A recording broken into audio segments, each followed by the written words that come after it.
A Mobile firefighter rushes to load an injured dog struggling to breathe into a waiting car.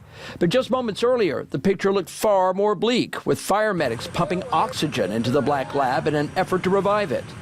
It was a life and death drama that was playing out only a few yards away from this house in the Jackson Heights subdivision, a one-story home that had caught fire with that dog, Miss Greta J., locked inside. That is, until this neighbor was driving by on her way to pick up her kids from school and noticed smoke.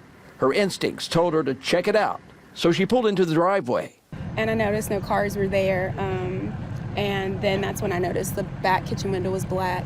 And then she heard something. It sounded like a dog or some children. She knew both lived there. I started beating on the windows because I heard like whining or yelling. They have 3 small children, so as a mom, my first instinct was the kids are in there, and I called 911 and grabbed the water hose and kicked as hard as I could to get that door open, and the smoke just came billowing out. I couldn't get in.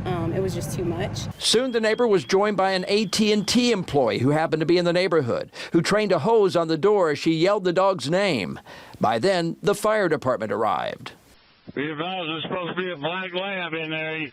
Y'all get somebody doing a primary. And initially they could not find anybody or the dog, and I told them, I was like, her name's Greta, she's black, like, you may not see her. And he said he was just feeling around and he felt something, and he picked her up, and when she came out, she was unresponsive. And that's when fire medics went to work, feeding Greta oxygen in an effort to clear her lungs.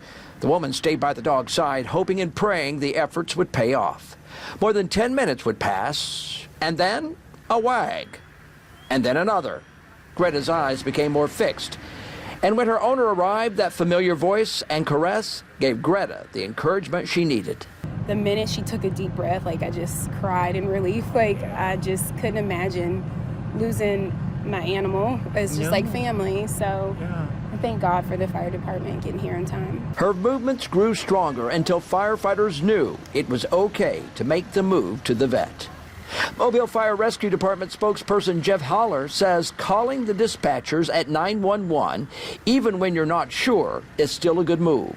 That's right. If a citizen sees something out of the ordinary, in this case smoke coming from a house that doesn't look normal, it's imperative that you call 911. Every citizen has that role to play with knowing how to call 911. It's also a great thing to teach children when they're young, teach them what an emergency is and how to make that process happen.